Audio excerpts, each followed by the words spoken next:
LWDG Pod Dog, the podcast that helps women train their gun dogs and become part of a supportive community. I'm Joanne Perrott, founder of the Ladies Working Dog Group, and I'm thrilled to be your host. Our online membership offers expert training, monthly courses, and live coaching sessions that empower women to become confident and skilled gun dog handlers. Join us as we share insights, advice, and stories to help you and your four-legged friend achieve your goals. So, grab your headphones, sit back, and let's get started. Hello and welcome to another episode of LWDG Pod Dog. Joining me this week is the amazing Simon Grace, professional gun dog trainer and field trial competitor, and our lovely Sue Lister from Field and Fireside. This week we're going to be talking all about Gun Dogs Unleashed with Simon Grace. Hi Simon, how are you? I'm all right, Joe. How are you? I'm really looking forward to our conversation with both you and Sue about your history, your background, all the things that you've been up to. Yeah. Before we start, Simon, can you tell us a little bit about your background and how you got involved with gun dogs and gun dog trialing? How long have you got? Well, I got my first dog probably, which was a Springer. At about 20-year-old. I always wanted a dog when I lived at home with my mum and dad. I was never allowed to have one. Probably didn't trust me because we had a couple of pets that probably went by the wayside and I was to blame. But anyway, that's the way it is. So I got my first Springer when I was about 20. I used to be a gilly up in Scotland on the River Tay, like a guide. And while I was up there, I did a bit of part-time gamekeeping, beating, picking up with my dogs, spaniels that I had, because I had one or two by then. And really, ever since then, I've just been involved in all sorts of field sports, from fishing to obviously my dogs. I do a lot of deer stalking. I go up to Scotland probably 5 or 6 times a year, either fishing, stalking, or doing something to do with the dogs. I pick up on a couple of local grouse moors and a pheasant shoot. So yeah, I'm just that's what I do. I'm busy kind of all year round, really. If it's not doing one thing, it's doing another. So yeah, busy. So what inspired you to transform your love of dogs into a full-time profession? Now, you just mentioned you're meant to be retired. Yeah. But obviously you're doing quite a lot and you're really passionate about the dogs. So what took you from your background to this? As I say, I've always been involved. My first love, and I don't want to say I've got a favourite when it comes to dogs, but my first love are spaniels, Springer Spaniels. I've always had Springers. I've had some, reasonably good success with them in trials, and I always kind of did that as a hobby when I was working full time. I was a telephone engineer for 29 years, and before that I was a plumber. But I always had dogs, and I always, were involved with either some shoot or another. And then the gradual progression kind of took me towards trialing. When I'd finished at Openreach, who I worked for, I kind of decided that I was going to do a little bit more with the dogs, because I'd done one-to-ones, and Sue, who sat next to me here, I used to do like summer classes on an evening and a weekend, and that's how I met Sue, actually. And that was something that I just kind of started off, and we were all right. We had some good times, a little bit of fun along the way with people's different dogs and everything else. And then I was going to carry on with that, and then COVID came along, of course, and kind of spoilt it all. And I never really kind of took it up again, that. But from then, Sue had maybe passed names on to me, other people, and then I decided that I was going to do maybe take 1 or 2 dogs in for training, and pass the word out to a couple of other people that I know in Gundog world, some other pro trainers, and I get quite a little bit of work off them, doing one-to-ones, people ringing them up, they maybe haven't got time, and they kind of pass them on to me, and that's what I'm doing now. So mainly kind of one-to-ones, just Q&A type things, And I've got, as I say, I've got 3 labs at home that at the moment that are in for training, plus my own, plus a litter of pups, plus 2 Springer Spaniels. And, you know, so yeah, I've got my hands full. Yeah, yeah. So, that you know that you went from like working with gun dogs for yourself, enjoying them for yourself. Yeah. Was there sort of a significant experience or a person or people who influenced your career path going into like trialing? Yeah, absolutely. But when I used to go up to where I am in Yorkshire, we're very lucky around here to have some absolutely fantastic shooting estates. And you know, within 20 minutes drive, we've got some of the absolute UK's best upland and lowland driven game shoots. One of them being Bolton Abbey, which is a very, very famous grouse moor, owned by the Duchess and Duke of Devonshire. One of the keepers up there, who's just sadly died a couple of months ago, a guy called Mick Rock, he did a lot of trialling, and I met Mick up at Bolton Abbey. He always kind of took an interest in my spaniels, because I've always tried to maintain a good standard of training for my dogs. I'm one of these that I don't take my dog out into the field until it's absolutely 100% ready. You know, because I've always believed that a lot of mistakes that a dog can make, he can't put them right in the shooting field. It's not the time or the place to do it.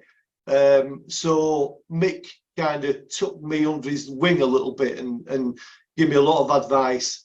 Mick obviously did a lot of trialing. He won the championships back in British Championships back in I think it might have been 1987, with a bitch called Simon Seat Slip, that went on to produce, that was a bitch obviously, went on to produce some other top trialing dogs. And it was Mick that really got me involved and just give me that kind of taste for competition, and obviously to just progress and just push your dogs that little bit more to get the best out of them, you know. So yeah. So this gentleman Mick introduced you to the sport, was incredibly good at the sport. For anybody listening who doesn't know anything about trials, can you give us like just a brief overview of what a gun dog trial involves? Yeah, well, a lot of people seem to get confused between a field trial and a test, and the 2 completely different things.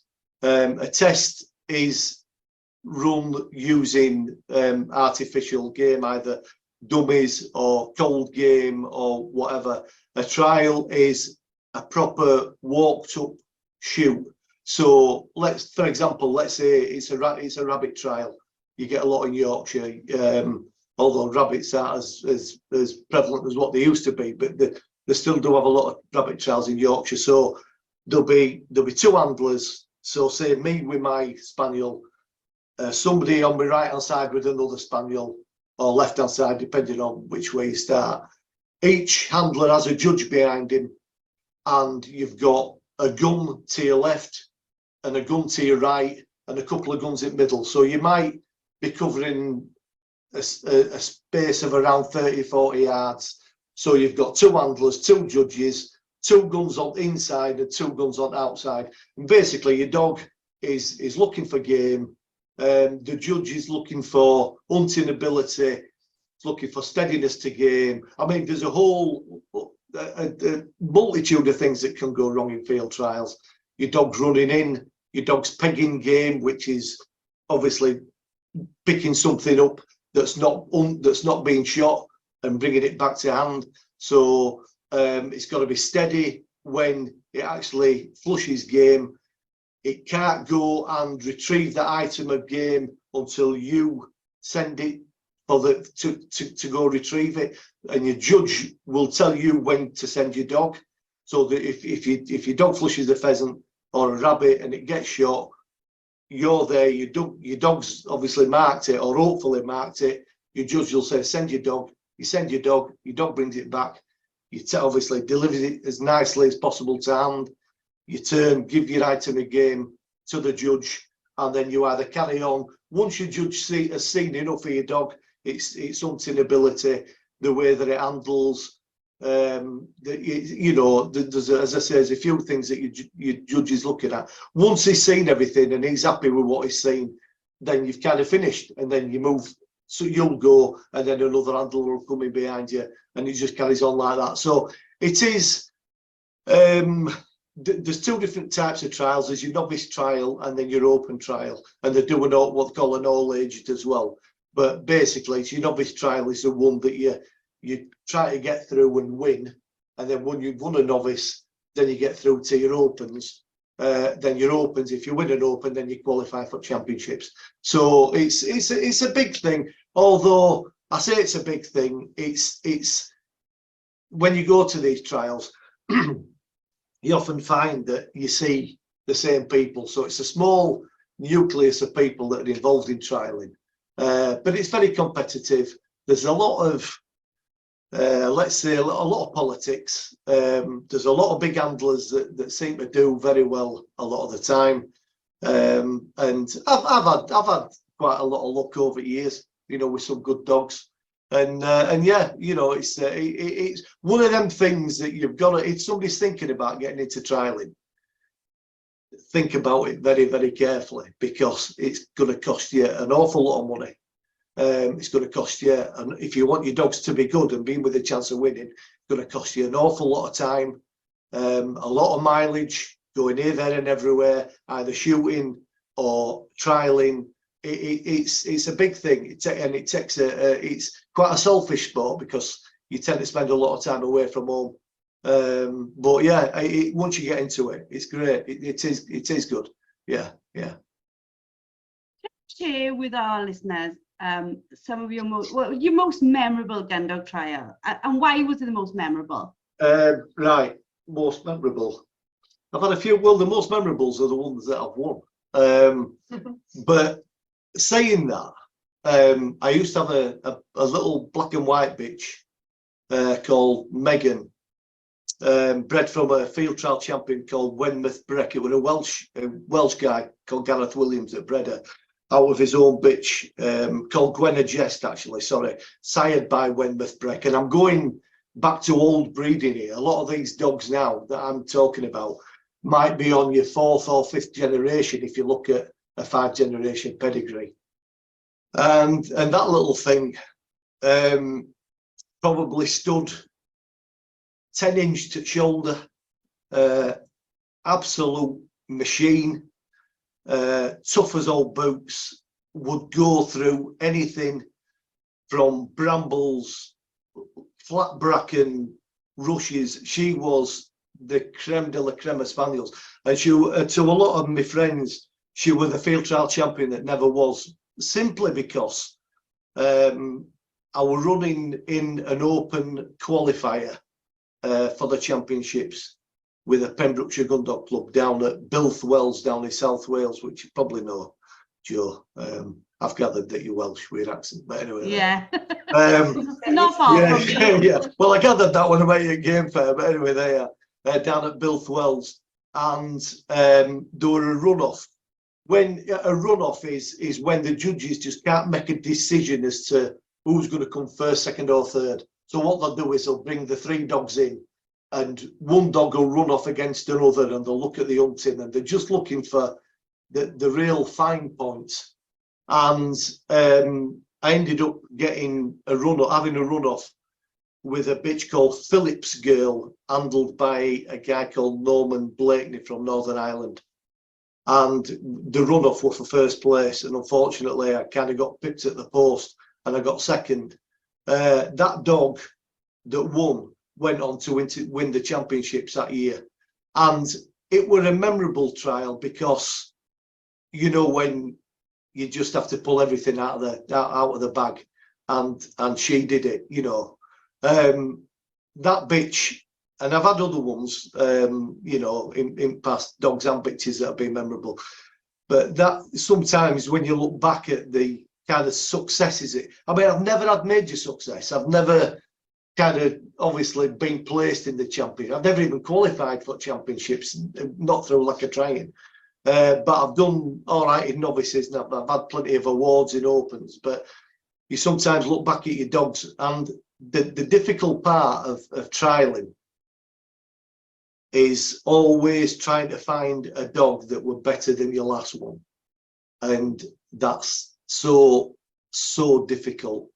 And trying to find the qualities in a dog that your last one had, that you had all the successes with. And it doesn't happen often. And you look back at, like, you know, with Megan that I ran in that trial.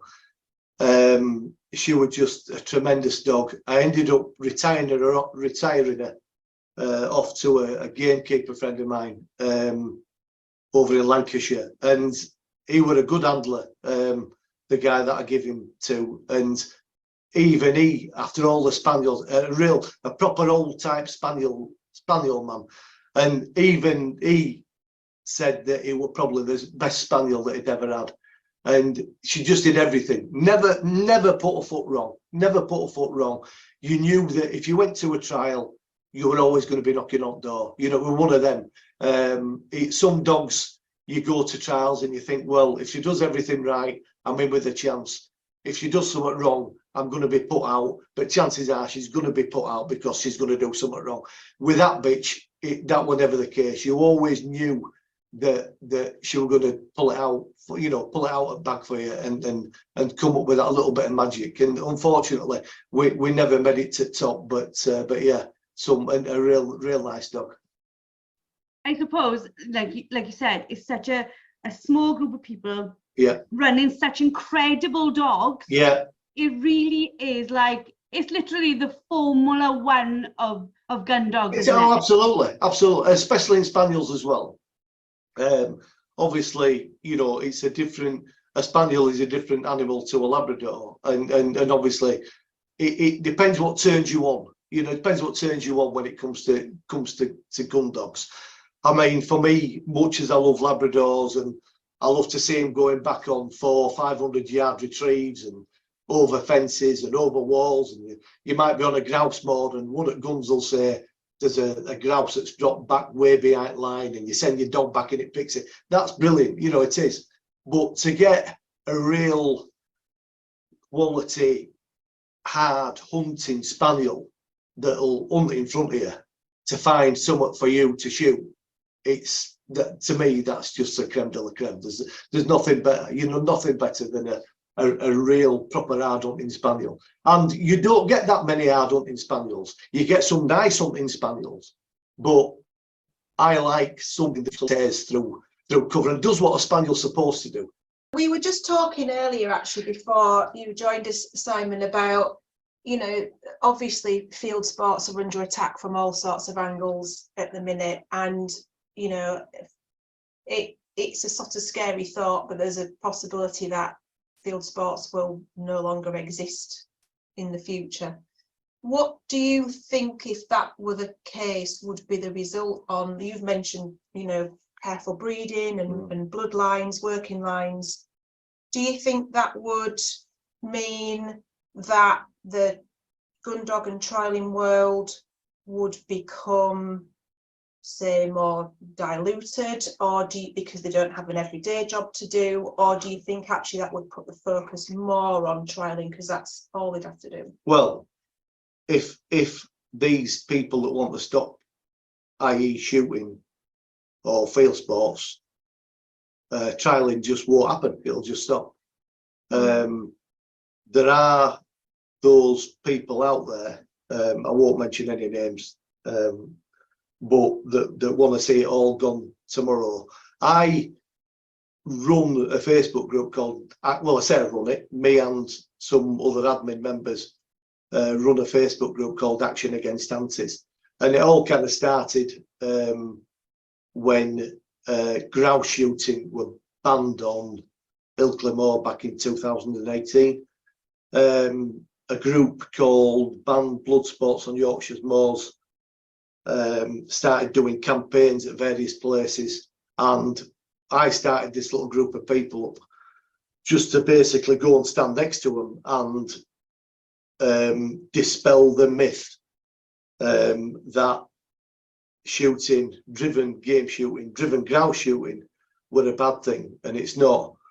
It's not a bad thing at all. In fact, it's a good thing for and beneficial for our uplands. I mean, the uplands, and I'm looking at them now as I'm looking out of Sue's window. Our nearest motorway is Bingley Moor, and the uplands are a very important part of the British countryside, as in wildlife diversity, and everything that you see on a grouse moor don't happen by accident. It's there because it's managed, and it's managed obviously to produce grouse for shooting, but alongside of that there are other birds, your red listed waders and insects and animals that benefit by that. If all that goes, if grouse shooting goes, then pheasant shooting goes. If pheasant shooting goes, we've lost it all. Only because a lot of these estates, like Bolton Abbey, other ones in surrounding areas, you know, up here, but from the length and breadth of Britain, rely on an income, and people that work on these estates rely on that estate for a job, for raising the families, and without the shooting, it'll just all go. So talking about what will happen, will it be more diluted? Will field trialling be less, I don't know, maybe less competitive? Well, it isn't even worth talking about, because if it goes, the lot's gone. We won't be field trialling. The only thing we will be doing, if anything, is running tests. And I don't want to be involved in a Gundog world where all I can do is run dogs in tests, although I have done it past and they're very enjoyable. They are, you know, and I've had success in tests, and it's great, but that ain't what it's about. It's about bringing out your dog's natural abilities, and a dog's natural ability ain't to find a £2 dummy in the middle of a field. Its natural ability is to find game, and if it goes, then, as I say, our dogs won't have that opportunity to do that. Sadly, it absolutely breaks my heart to think that could happen. There are a lot of people that believe it won't happen, a lot of people that aren't even bothered, or don't seem to bother whether it'll happen or not. But when it does happen, then the doo-doo will hit the fan big time, because then it'd be all like, well, you know, we didn't see that coming. Well, you did see it coming. I've been talking about it for the last 5 to 8 years about field sports being banned. Now, when I say field sports, I'm not talking fishing or deer stalking necessarily. Really, I'm talking about shooting as a sport. A lot of people think it doesn't have a place in modern society now, but it absolutely does, especially when we're talking about putting wild game on table, eating the right sort of food. So it absolutely has got a place in modern society, and we need, as a field sports community, to keep this thing going. And 10 years ago, we wouldn't have been having this conversation, 10 or 15 years ago. And it's only because of the likes of LACS, well, League Against Cruel Sports, banned blood sports on Yorkshire's moors, Wild Justice, Wild Moors, all these up PETA, all these animal rights organisations, they've got such a foothold now that they've got some real poke, and I don't like what's happening, and these people are trying to stop us from doing what we're doing. We're branded as murderers, as psychopaths, you know. Or not. Hey, listen, Joe, I've got 5 shotguns and 3 rifles at home in my shotgun cabinet. If I were a psychopath, I don't think West Yorkshire Police would be happy about me having that, you know, that sort of hardware in my house. Now, we're branded as all these, you know, with all these names, but yet we are, and the keepers, you know, the people that are involved in fields, in shooting, the keepers, the estate managers. We are involved in keeping the countryside, managing it. So, you know, and as I say, it don't look like it does by accident. When people go on these winter walks and they see a big beautiful cock pheasant on a fence, and oh, look at, you know, that ain't there because it's by accident. It's there because there's a shoot somewhere in that area. When you see a pack of grouse flying across a moor at 70 miles an hour, it's there because it's managed, and it's managed for shooting. You can tell I'm passionate about this, and it makes me blood boil when people want to stop me from doing what I want to do, and I do not get why there are people that just want us to spoil it for us, you know, and it's awful, and you know, I don't have sleepless nights about it, but I've got a lot of concerns about it, you know. Well, we hopefully are seeing some balance, like, you know, this in the Telegraph in May, the vets have put in a letter about how the hunting bans in 2004 has had a catastrophic effect on foxes. You know, whereas fox hunting was almost regulating a life cycle within the countryside, it is now a free-for-all.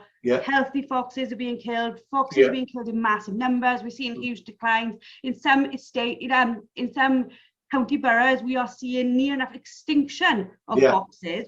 Hopefully, this new concept coming forward is, look, we have to bring balance to the argument, don't we? We can't have just a one side. No, you're right. You're absolutely right. You're absolutely right. But it's getting the right people to listen to our argument. I mean, look at what Welsh government are trying to do with releasing pheasants now.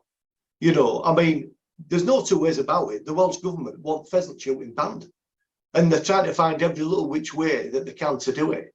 Now, releasing birds on SSL, you know, on sites of special scientific interest land, all that, you know, just taking it apart piece by piece, brick by brick.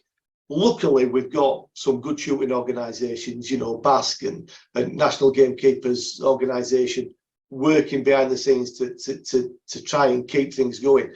But the threat's there, Joe. And I know what you're saying about but the threat is there, and it's always going to be there. It's going to be one of them things where we can never drop our guard now. 25, 30 years ago, we could go out and shoot and enjoy ourselves and you know, have a really good day out with our friends. Now we go out, we've got to look over our shoulder, make sure a bus ain't going to turn up with 30 antis on it that's going to come and spoil our day. And that's a sad state of affairs. And I was hoping, you know, that looking back maybe 10 years ago, you kind of hope that we'd never get to this stage, but we have. And it is what it is.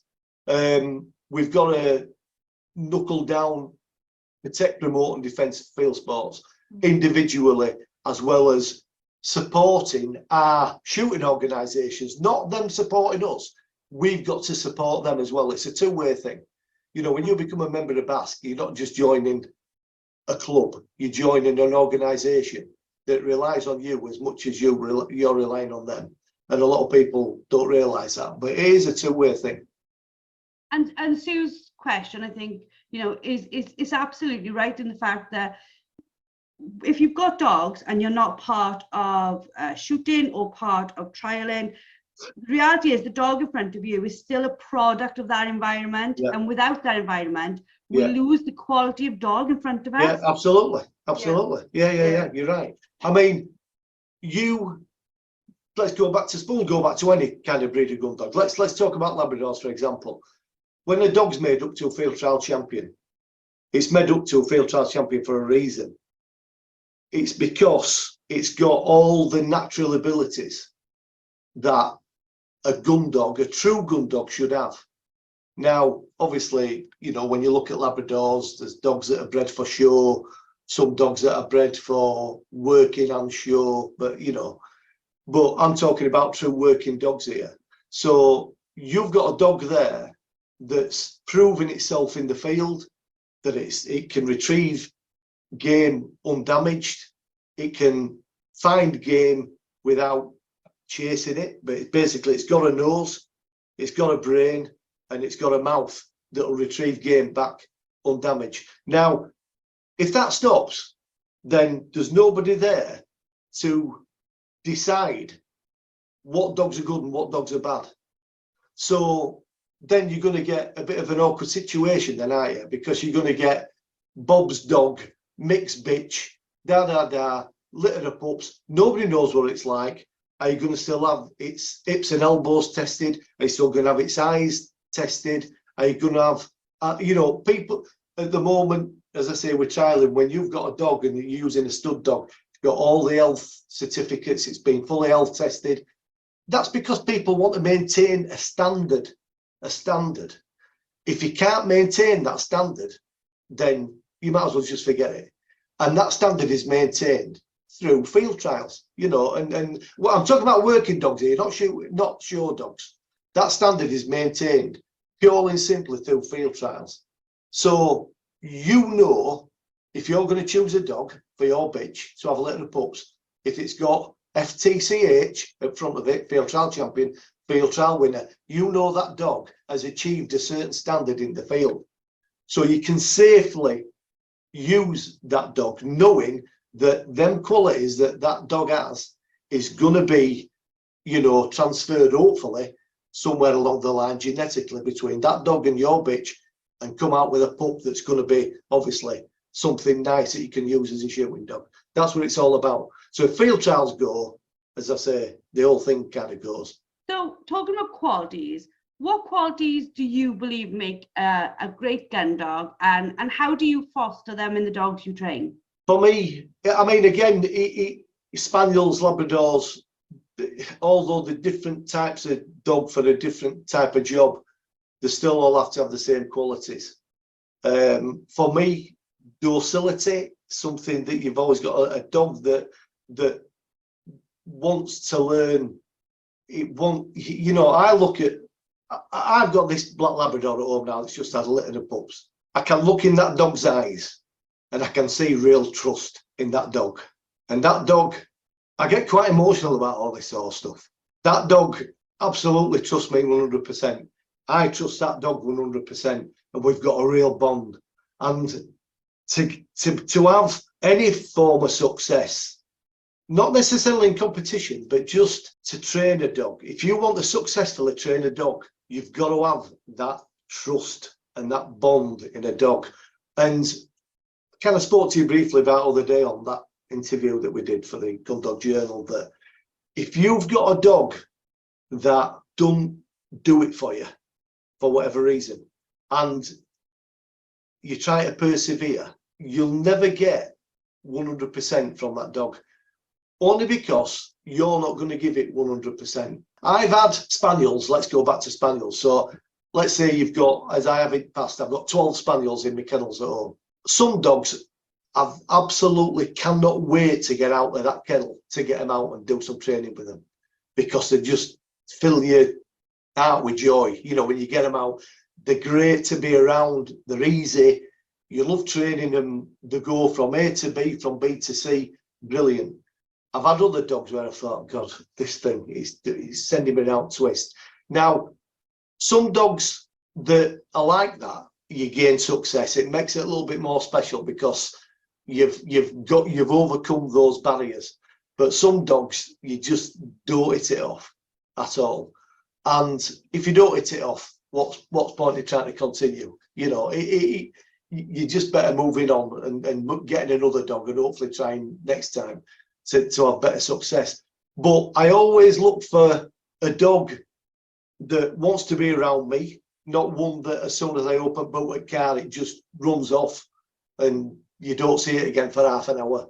I want a dog, when it gets out back of the car, it's jumping up at me, wants to be with me, wants to see what's in back of my coat when I put my hand in my pocket, wants to see what I'm going to pull out when I put my whistle on. It's thinking, hey, up, we're off here, that sort of thing. I want a dog that's a mate, that's a friend, and you do get them, I'm not saying they're few and far between, but they're not all like that. So yeah, there are certain qualities that I like to see in a dog. I'm not necessarily saying that if it hasn't got those qualities, you can't do anything with it. Of course you can, but you're always going to produce the best stuff out of a dog that you really like, and that is, it's that simple. I always kind of think, and I used to mention it a lot when we used to run these summer classes, that if you get a teacher and it's got 20 kids in that class, if you've got 50% of those kids that are absolutely brilliant and they learned quickly and they're doing really well, and then you've got another 10 that are always laughing and smoking back at class and not bothered. Do you know what I mean? No, but you know, well, you could learn how to still.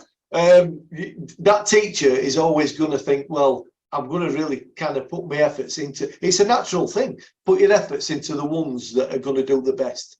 At the end of the day, they're the ones that are going to make you famous, if you know what I mean. You know, if you've got a class full of kids and they all do really, really well, then you as a teacher look good. If you've got a class full of kids and they all do absolutely, they all fail the O levels, and they're, you know, then you, well, what you been doing with them, you know?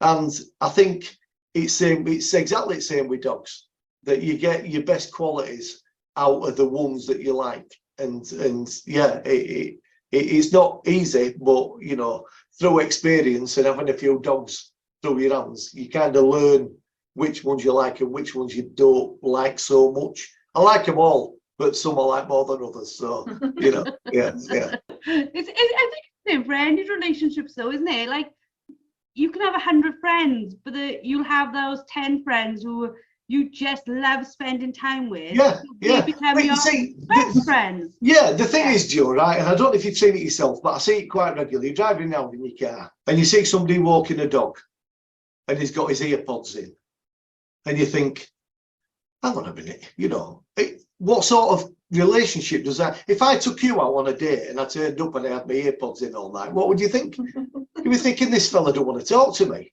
And I kind of look, I think, what sort of a bond has he got with that dog? If he's walking along, he's not even, when I'm walking my dogs or I'm out, I'm just talking to him all the time.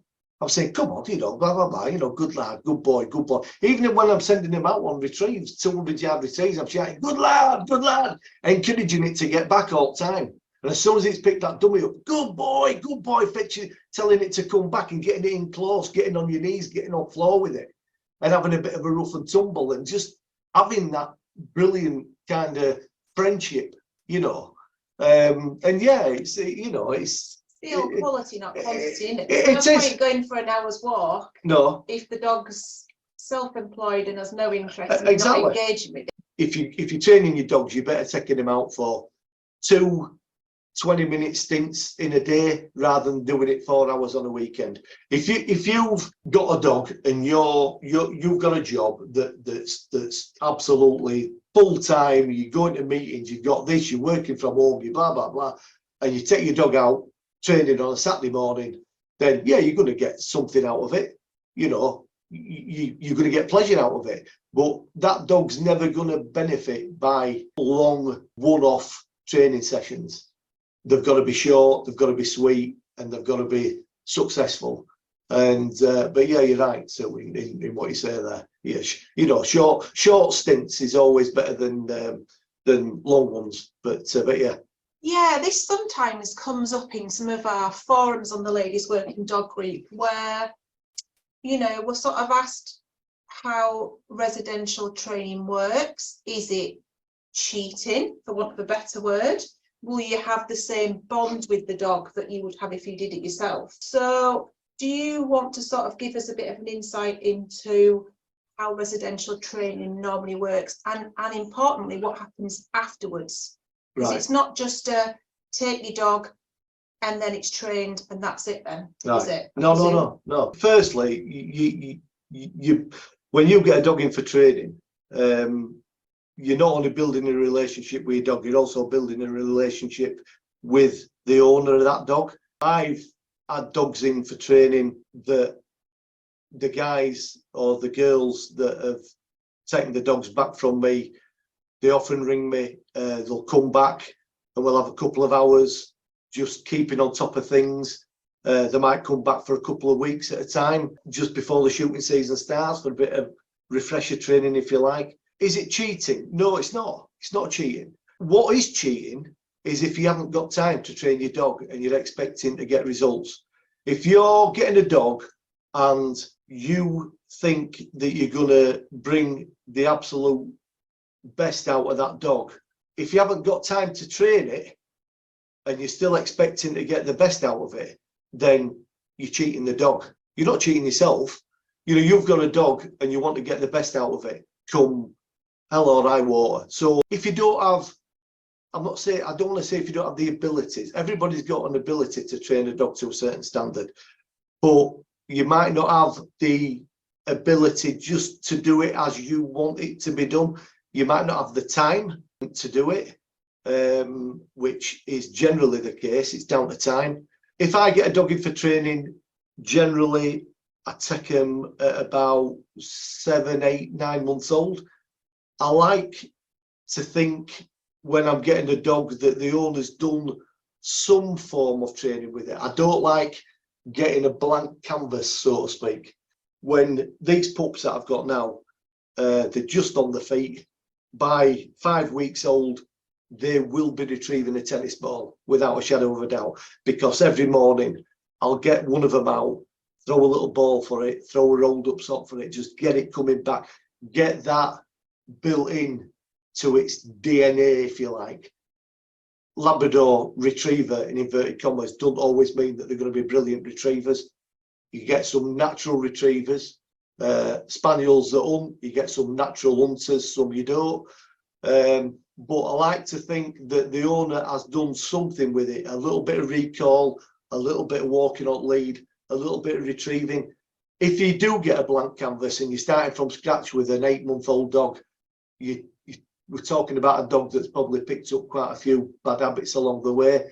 So it's going to take a little bit longer. You've got to work a little bit harder, and you've got to be a little bit more understanding towards that dog, in the respect that it's gone from one environment where it's just been allowed to do whatever it wants to somebody saying, right, this dog is now 8 months old, it's ready to be trained as a gun dog. There you go, Simon. Thanks very much. I'll see you in 6 months' time. And and that does happen. It isn't always the best way forward. When I get a dog at 7 months old, but first, or 8 months old, however old it is, I generally don't want them over 12 months old, because by that time they've kind of, I'm not saying they've gone past the best, but you're getting something that might be a little bit more difficult to deal with. But first 2 weeks, I do nothing apart from take it to pub for a pint, get it to be my best mate. If your dog's not your mate, forget it. You ain't got a chance. As again, going back to trust, couple of weeks, a week or 2 weeks, just getting it, to trust you, be a friend, and then basically then you've got a routine, that you kind of go through. All dogs are different. Some dogs are great walking on lead with Labradors, walking to wheel. Some dogs are. Some dogs are great at retrieving. Some dogs are. Some dogs are great at just kind of sitting and staying and having a bit of patience. Some dogs are. So it varies. Now, going back to what I was saying about dogs that you like and dogs that you don't like, some dogs you do get in for training that you don't particularly, I'm not saying you don't like, but you won't have it yourself. And it's a challenge to get results, with that dog. When somebody's kind of paying you to do it, you've got to get results. Either that, or you ring them up and you explain the situation and say, look, this dog, it's just not doing what I want it to do. I think you'd be better taking it back. And I've had that. Some dogs that are really, really difficult, some that are a little bit aggressive. But you generally find that out in the first couple of weeks, and I've had to send them back. But in the main, they come, probably spend anything from 3 to 6 months with me. When they kind of get to a stage where I've got something to show the client, I'll invite them back. We'll take them out. I'll say, right, this is what we've been doing. I can get it, it's stopping on whistle when it goes out. If you're looking for, you've planted a few dummies and you send your dog out and get it hunting, or it walks nicely on lead, it'll sit and stay, you can put it out on rights and lefts and all that sort of thing. And, they want to see that your dog's progressing. When eventually you've got the finished item, which, when I say finished item, a dog's never a finished item. You're forever training your dog. I hand that dog back, and I always stress that a shooting dog, it's not like a gun where you've been shooting all season with it, you just stick it in cupboard at the end of the season, and then when you get it out in August or September, it's just going to pick up from where. It's not like that. You've got to maintain that training. You take a dog out through somewhere, although you're not shooting with it, you'll sit and stay with it, throw a blind, throw a seam retrieve for it, throw a blind somewhere, send it back for this, stop it on whistle, just go through a basic kind of exercise with it. And I always kind of say you need to do that maybe 2 or 3 times a week just to keep on top of things. But then when they've gone, they might, I always say to them, look, if you've got any problems, give us a ring, come back, we'll have an hour. It might have to come back for a week just to kind of put a few little things right that have gone a little bit wrong. But yeah, I mean, mostly it's, I would never say it's cheating as such, like Sue said, that people might look at it like that. And it's certainly not a case of somebody thinking, well, I haven't done right by the dog by sending it away, or I'm not doing right by it. Well, of course you are. You're doing it because you want to get the best out of it. And, to get your best out, if you don't think you can get the best out of that dog and you take it out into the shooting field, see, the thing is, when you take a dog out into the shooting field, you get other guys there with dogs, and I've seen them, we've all seen them, that are just dogs that are wild. You've got a dog that behaves itself, that sits on a peg, off at lead, you can put your gun down, you can go to speak to the guy who's on next peg, your dog's still sat there, it never moves during drive, don't matter whether there's birds running around, birds dropping. In the end of drive, you send your dog to pick that one. At the end of the day, somebody comes up and says, oh, hell, I wish I had that dog in my kennel. At the end of the day, Joe, it don't matter who's trained it. It's still your dog, and you've maintained that training for that dog.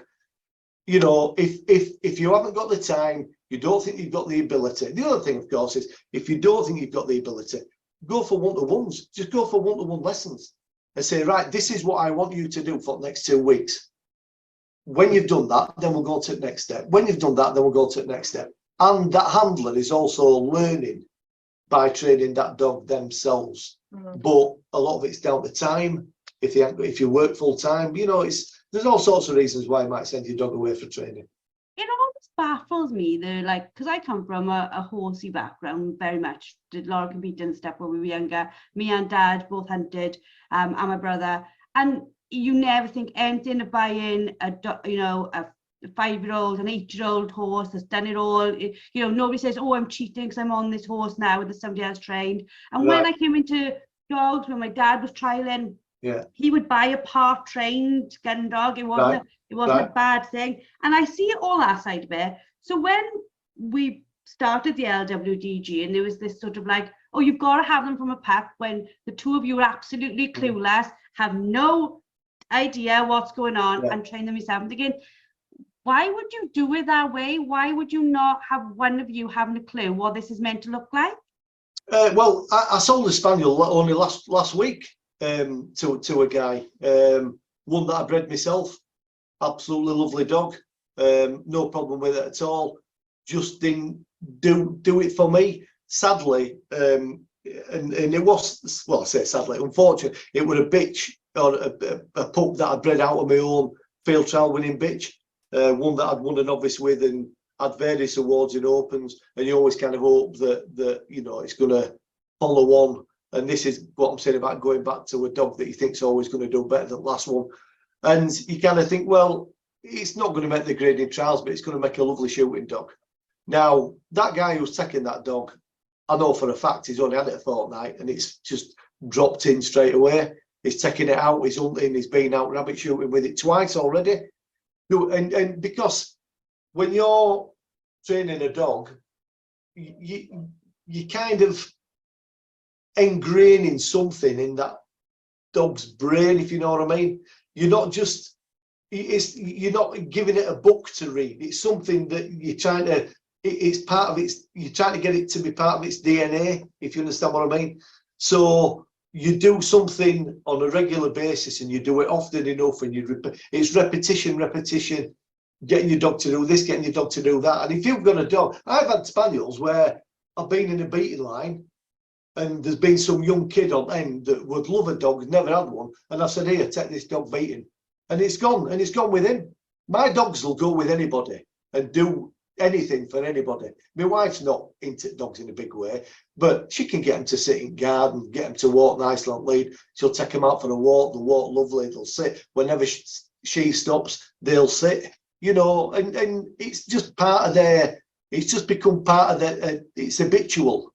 And my dogs, I've always kind of thought that the well-adjusted, well-rounded, and they'll kind of go with anybody. You know. And as I say, this guy's taken this dog and it's just fitting straight away. So buying a part-trained dog or a fully trained dog, yeah, I mean, if it's done right, it shouldn't ever be an issue.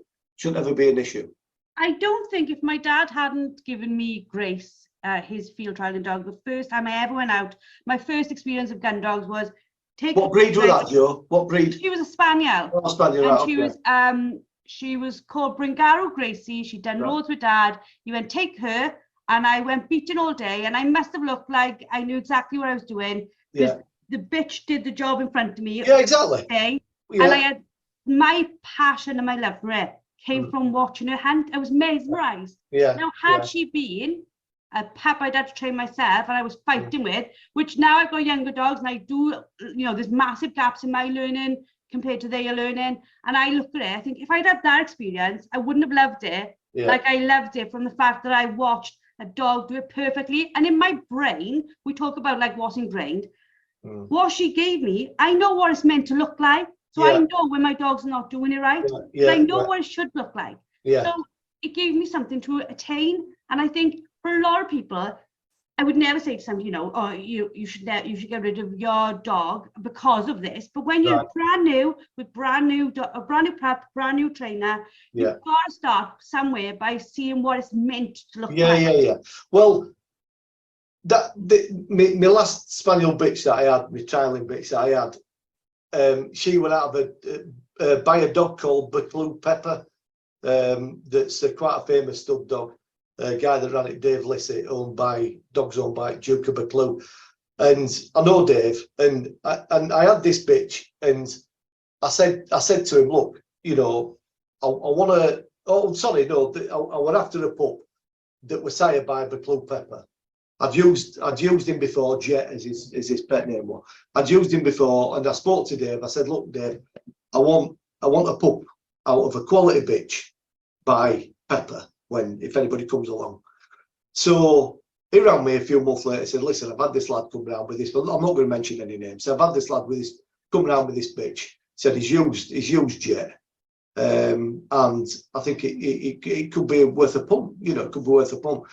He said, the thing is, the dog knows more about job than he does. Now, by saying that, basically, the dog was so well bred with not a lot of training, but it were an unbelievable bitch. You know, she were really nice. And the guy that owned it, you know, we got to be quite friendly. And the dog did know more about the job than he did. And obviously, you know, I ended up with this pup that I ended up winning trials and you know, as I say, went through 2 opens with her. And yeah, you're right. You know, it isn't always about you actually taking that dog out. If you've got the right raw material, let's put it that way. If you've got the right raw material, you know, if you don't put yeast in a loaf of bread, it's never going to rise, is it?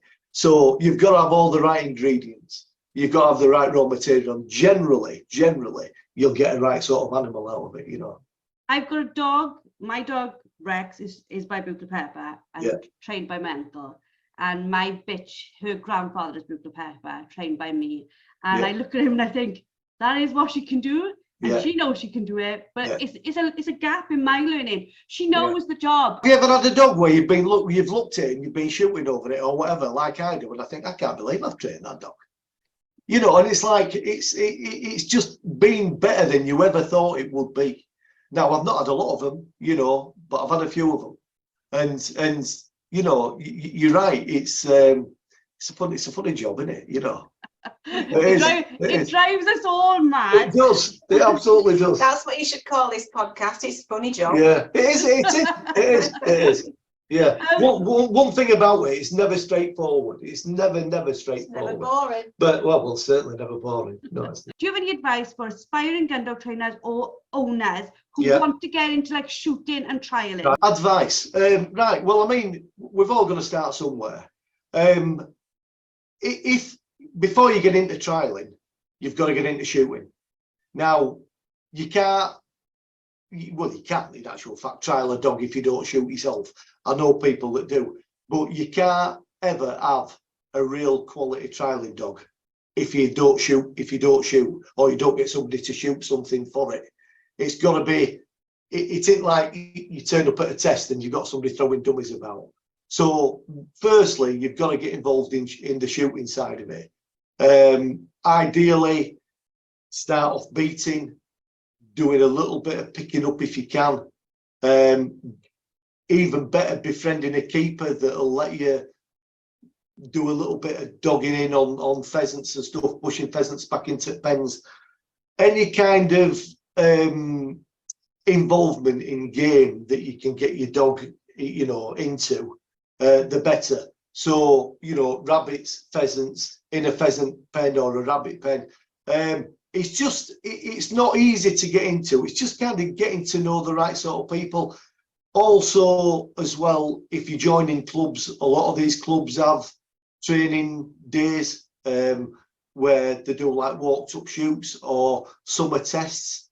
Just kind of get to know right people. I think joining clubs is probably the best way forward. There's some clubs that don't do a lot of stuff out of season. There are some very good clubs that do a lot of stuff out of season through summer, even meeting up for barbecues and stuff. I know it sounds daft, but it just gives you that opportunity to meet other like-minded people and kind of just gets you into it, if you know what I mean.